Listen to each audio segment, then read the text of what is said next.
Muita gente está fazendo vídeo com esse título: assim que tiver dinheiro, compra essas 5 coisas, compra essas 10 coisas. Tem muito vídeo bom, mas tem muito exagero também. Aqui nesse canal a gente busca uma vida possível, equilíbrio, separa aquilo que realmente é bom para a nossa vida do que aquilo que é só para chamar atenção em conteúdo na internet. Então, resolvi fazer a minha lista, uma coisa mais enxuta, sem ansiedade, sem ficar colocando coisas só para preencher número numa lista. Como alguém que trabalha com cinema e séries para televisão, eu sou apaixonado por filmes. Deixa eu te apresentar um clássico de 1978, O Franco Atirador. Esse filme ganhou nada menos que 5 Oscars, incluindo o de melhor filme. Ele tem muitos méritos cinematográficos, mas ele ficou especialmente conhecido pelas cenas de roleta russa. Nessas cenas, os prisioneiros de guerra eram obrigados por seus captores a jogar um jogo mortal para ver quem é que ia sair vivo. A roleta russa já era conhecida antes do filme, mas aquelas cenas angustiantes ajudaram a fixar o conceito de roleta russa no imaginário popular definitivamente. E o que é o conceito de roleta russa? É uma coisa que tem uma chance pequena de acontecer, mas se ela acontece, causa grande estrago, provavelmente de maneira irreversível. E é justamente essa ideia que eu quero trazer para a sua vida financeira.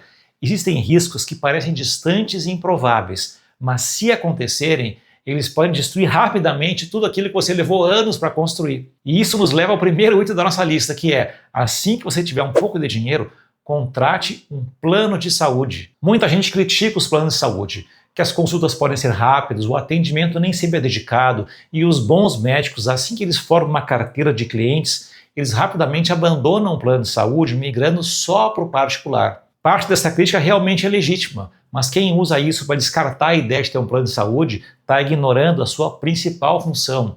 A função do plano de saúde não é ficar lhe dando o melhor tratamento de rotina. A função dele é lhe proteger de umas maiores montanhas russas da vida, que é uma doença grave, um acidente de trânsito, uma cirurgia de emergência, dias de internação numa UTI. Tudo isso pode gerar despesas que poucas famílias vão conseguir absorver. Às vezes, anos de poupança e investimentos podem ser destruídos em poucos dias de uma internação numa UTI.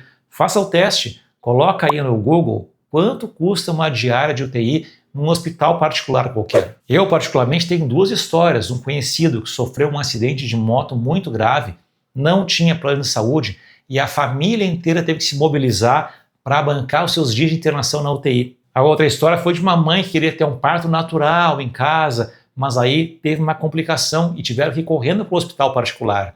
Ela, o marido e a família de cada um dos dois teve que arcar com uma baita conta hospitalar inesperada. Por isso, assim que você tiver uma folga financeira, não fique obcecado em ter o plano mais Master Blaster Plus de todos. Comece com um plano de saúde que caiba no seu bolso. O seu objetivo não é ser carregado no colo, num hospital luxuoso ou com um quarto com vista. A ideia é você reduzir o risco de causar uma destruição financeira na sua vida e na vida das pessoas que te amam.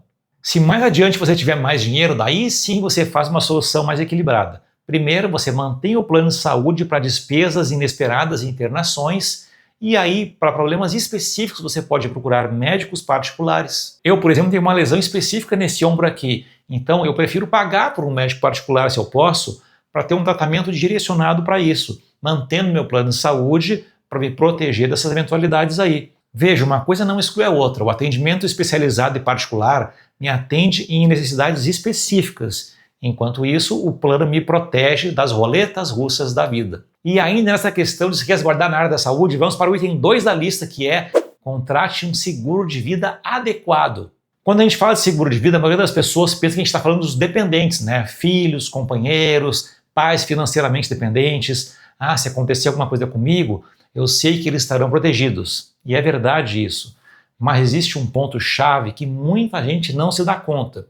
Se a sua renda desaparecesse do dia para a noite, como é que você manteria a sua vida? Então, mesmo que você seja uma pessoa solteira, sem ninguém que dependa de você, você deve sim considerar ter um seguro de vida. Porque dependendo do produto que você contrata, ele pode incluir proteção contra a incapacidade ou invalidez temporária.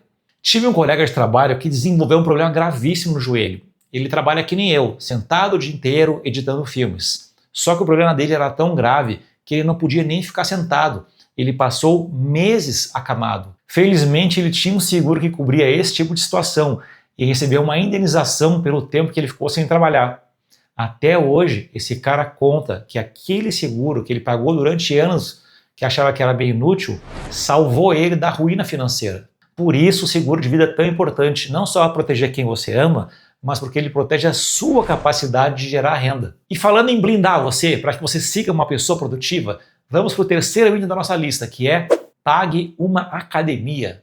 Eu sei que para algumas pessoas a academia parece uma coisa de vaidade, né? De quem se preocupa só com a estética, mas olha, você não faz ideia do impacto que a prática regular de atividade física faz na sua vida, em todas as áreas dela. Eu poderia argumentar até que o dinheiro não é o principal obstáculo. Hoje em dia a gente tem academias com diferentes formatos e preços espalhados por todo o país.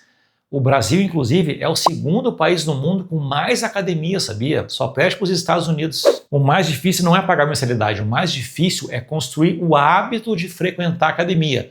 E você saber que esse hábito tem que acompanhar você para sempre. Quando você passa a se exercitar regularmente, você não influencia só o seu corpo.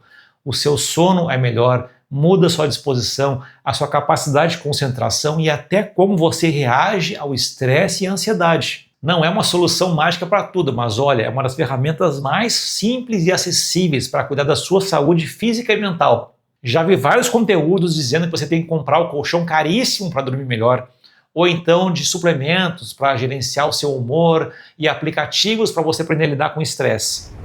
Tudo isso pode ser trocado se você passar a frequentar a academia de verdade. Olha só como vale a pena.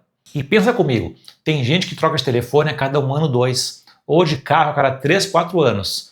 Telefone pode ser trocado, carro também, mas corpo você só tem um e não pode ser trocado. Esse é o único que você tem, e quando aparece um problema é muito mais caro, difícil e doloroso de lidar com ele do que se você tivesse tomado alguns cuidados para evitar que o problema aparecesse. Por isso, coloque a atividade física como uma das prioridades no seu orçamento. Olha, você não precisa nem ser apaixonado pela atividade física. Eu não sou. Mas olha só, você provavelmente também não é apaixonado por escovar os dentes, não é? Mas você sabe que escovar os dentes é mega importante para a sua saúde. Então, é a mesma coisa. Você não precisa esperar sentir prazer ou ter motivação para a academia. Olha, eu te garanto, eu vou há anos e até hoje eu não gosto do ambiente, não gosto das músicas, mas você só precisa ir e continuar comparecendo ao longo do tempo. Se você argumentar que a musculação definitivamente não serve para você, que você detesta, faça qualquer outra atividade física regular, desde que seja minimamente puxada. Pode ser crossfit, zumba, dança, tênis, futebol, o que for. O importante é você não tratar mais a atividade física como algo opcional na sua vida. E eu te prometo uma coisa, à medida que os anos passarem, você vai se dar conta que não era uma questão de estética mesmo, que você estava realmente investindo em mobilidade, autonomia e qualidade de vida para o seu eu do futuro.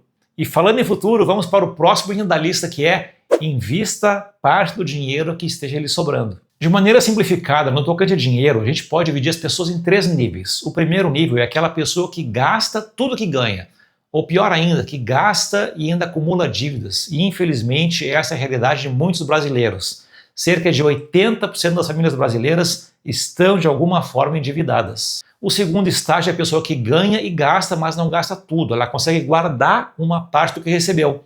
Se você está nesse estágio, meus parabéns. Você está acima da média do nosso país, porque você conseguiu criar uma distância entre aquilo que você ganha e aquilo que você consome. Mas o ideal é o terceiro estágio, é aquela pessoa que ganha, guarda e consegue investir o que guardou. É uma grande diferença aí, porque nesse momento o dinheiro ele não fica só parado, ele começa a crescer e depois vai trabalhar para você. Vamos imaginar um valor de 100 mil reais. Poxa, é um valor relevante. Dá para dar uma entrada num apartamento, comprar um bom carro ou fazer uma reserva de tal nível que mude a relação sua com o seu trabalho. Se você simplesmente guardasse 500 reais por mês, você levaria praticamente 17 anos para juntar os 100 mil reais. Agora, imagine que ao invés de simplesmente guardar dinheiro embaixo do colchão no cofrinho, você investisse 500 reais por mês. Usando a taxa de juros básicas atual do Brasil, você teria um rendimento bruto de tal forma que para juntar 100 mil reais você levaria só 9 anos, não 17. Nessa simulação, apenas cerca de 50 mil dos 100 mil reais vieram do seu bolso. Os outros 50 mil todos vieram fruto do rendimento do seu investimento. Vamos deixar claro que esse é um exemplo matemático. A taxa de juros no Brasil muda toda hora, podem surgir novos impostos, Mas a ideia aqui que é poderosa é mostrar para você que o tempo e os juros dos investimentos podem fazer uma grande diferença na hora de crescer o seu patrimônio. Existe um livro que eu sempre recomendo a leitura, que é do Morgan Housel, um livro chamado A Psicologia Financeira. Mesmo que você não queira ler o livro, tem uma frase lá que resume muito bem o que nós estamos discutindo aqui. Há 2 assuntos que afetarão a sua vida, independente de você gostar deles ou não: saúde e finanças. Você pode passar a vida inteira sem saber nada de química, geologia, física, mas você dificilmente vai atravessar bem a vida ignorando saúde e finanças, porque eles não vão ignorar você. E repare que são esses os assuntos que permearam nossa lista aqui. Você cuidar do seu corpo até a autonomia no futuro e construir uma segurança financeira. 2 decisões não muito chamativas, né? Não muito sexy no presente, mas que vão ter um impacto profundo no seu futuro. Se você quiser saber mais como cuidar da sua saúde, assiste esse vídeo aqui.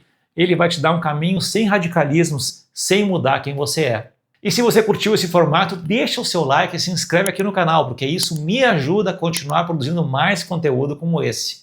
E te vejo no próximo vídeo.